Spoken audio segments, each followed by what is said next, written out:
Welcome to this edition of Thought to Action, presented by Project Sentinel and the Herb London Center for Policy Research. I'm Chris Cordani, your host. The Nord Stream pipeline explosion, sabotage, whatever you want to call it, has fueled several conspiracy theories. There's going to be some severe response and a lot of aftermath continuing on from that.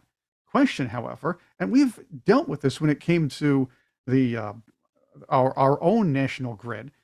Question is, how vulnerable are other pipelines? How can we avoid any such situation with our own pipelines here? And yes, how about the rest of the world? With me to talk about it, London Center for Policy Research and Project Sentinel President, Lieutenant Colonel retired Tony Shaffer, Project Sentinel Chairman and Distinguished Fellow at the London Center, Navy Captain retired Pete O'Brien, and yes, we also have Jay Homnick, Senior Fellow at the London Center for Policy Research. Gentlemen, we know that the Nord Stream pipeline explosion is going to continue causing problems and raise the conflict and tensions between the West and Russia.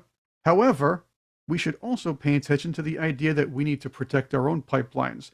Remember, the Colonial pipeline was hit with ransomware, which we, of course, the Biden administration quickly paid off. But the fact is, how do we protect ourselves from that? That's a different kind of sabotage. How do we protect ourselves from some enemy nation thinking we're not going to respond, maybe causing a leak?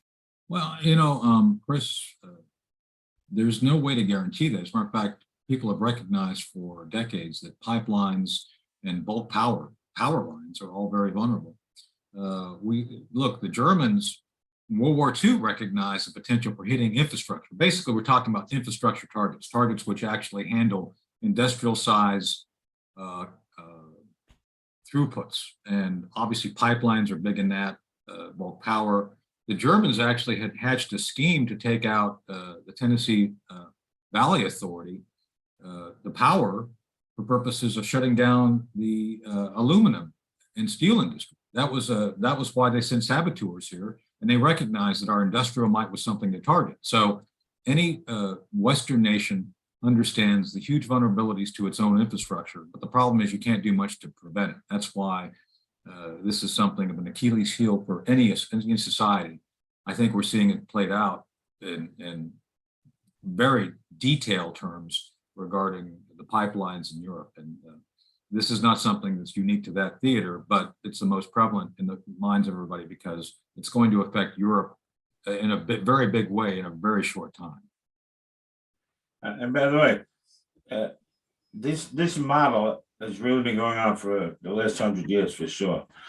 It's not only in government; it's in all kinds of systems that are based on people honoring a certain general, gentlemanly agreement of hands off this stuff and we'll fight on the front.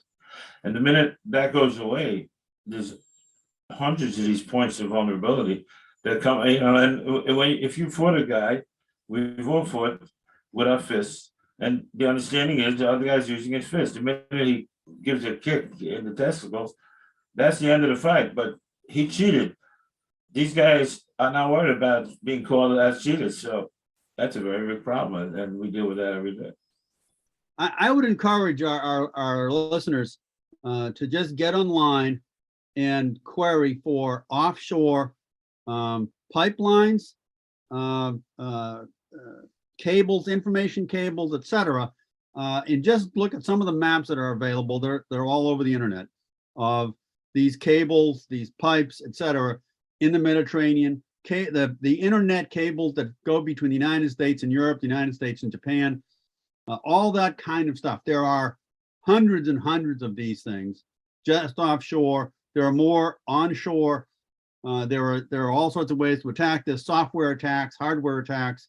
One of the ones that people worry about that routinely happens, that likely doesn't happen a lot, but it does happen a couple times a year.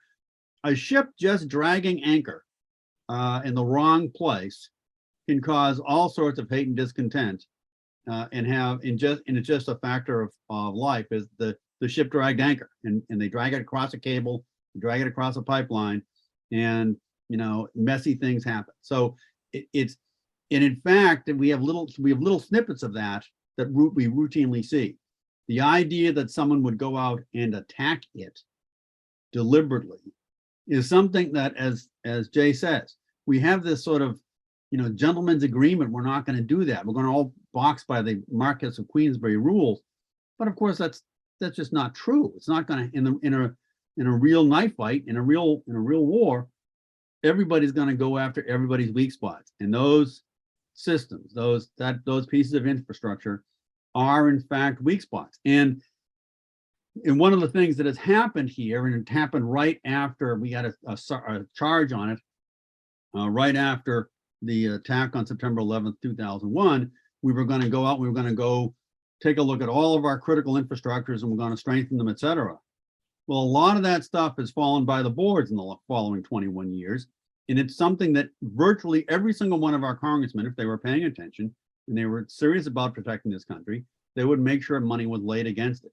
And frankly, not enough money has been laid against it. This is what the Project Sentinel needs to do, though. And Right. this is important. We need to sit people down who are in power and who are going to be in power. We're going to have a changeover when it comes to the next election. But keep in mind, this has been decades.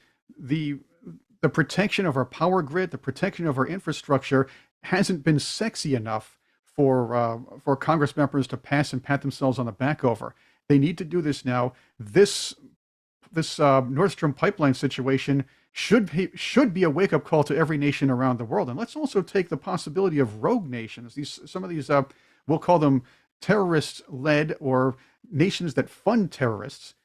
They could take advantage of the situation as well and maybe cripple their enemies by doing this. Remember, gentlemen's agreements are nice when everybody follows the rules, but we're in a time where that's not going to be true from here on out.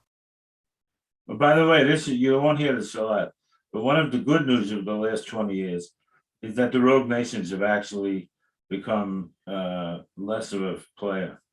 20 years ago, everyone was much more concerned that Iran's about to drop a bomb, that North Korea's about to drop a bomb. And somehow, if they had a chance to do it back then, they missed that chance. Now somehow they've actually become weakened by time going by, and they're not doing anything and not really showing, other than some tests in the ocean. But they haven't really convinced anybody. A lot of that depends on the Iran nuclear agreement and that money possibly continuing to roll in over that. Whether it's the agreement that worked, or the money, or whatever that thing is, or they really don't have the power, we don't know the answer. But the fact is, years go by, you're not using it, and it seems less credible over time. But at the same time, there are pieces of infrastructure that would require very little physical damage to have massive repercussions. And the kind of scary point to that is if you take a look at the Nord Stream 1 and 2 pipelines, I forget who it was. I might have been the Chancellor of Germany, said, well, it clearly was a state actor. And of course, no, it wasn't clearly a state actor. The fact of the matter is that pipeline was put down by a private industry under contract.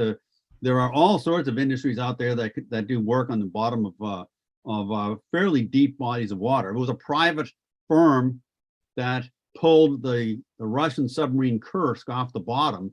What was that, 20 years ago? There's all sorts of technology out there today that 40 years ago, 50 years ago was in fact only held inside government. But we now have a private individual with the deepest diving submarine in the world. A private individual is the only guy who can go to the bottom of Challenger Deep right now. There are all sorts of technologies out there that allow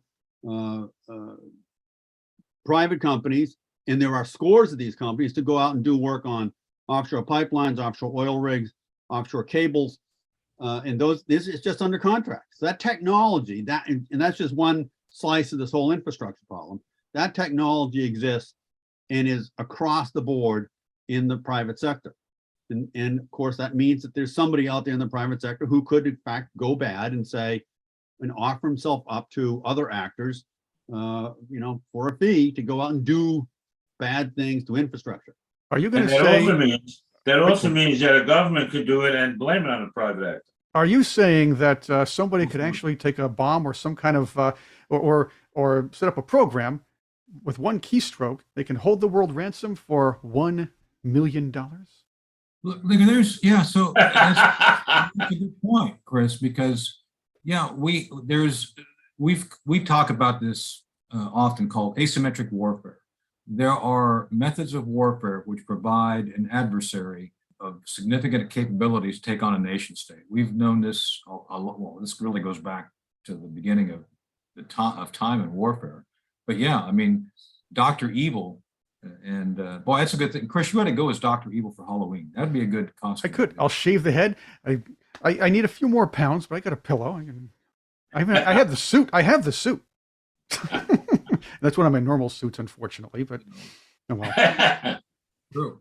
But the idea is like, yeah, I mean, it gives people all sorts of capacity, and then nation states know that they can pretend to not be a nation state too. I mean, it goes both ways, and I think that's something that we have to recognize. My old friend Jerry Doyle, I used to talk about this before he passed. We call it and we're not the first ones to come up with this as an idea, but it's a wilderness of mirrors. You cannot tell what the reality is because there's so many reflections of what is real and what is not. And that's why it's so important to try to work hard to discern what the truth is and what the reality is. And it's not easy. But amid all the pop culture stuff and the culture wars, people forget that this is a very important issue. We're going to keep talking about this in future programs. I want to thank all of you for joining us. I want to thank our panelists for being with us. And of course, check out our websites, Project Sentinel, projectsentinel.net, the London Center, londoncenter.org. Also, if you like what we do, please feel free to subscribe to us. Hit the big red button on YouTube. Hit the big blue button on Rumble. And if you're listening on an audio podcast, hit whatever the subscribe to button is over there, because we're on all sorts of outlets wherever you get your podcasts. You can even find us on Alexa. Say, Alexa, play Thought to Action podcasts. You can get us there. How about that? Once again, thank you for being with us. Oh yeah, I forgot to say, please don't forget, join us on Patreon. You can get exclusive content, and of course our Ask Us Anything sessions. We have a lot more coming in the next few months, so maybe you want to get ahead of the game. It's patreon.com/thought-to-action. Once again, thank you very much for being with us. Stay informed and make your day a great one.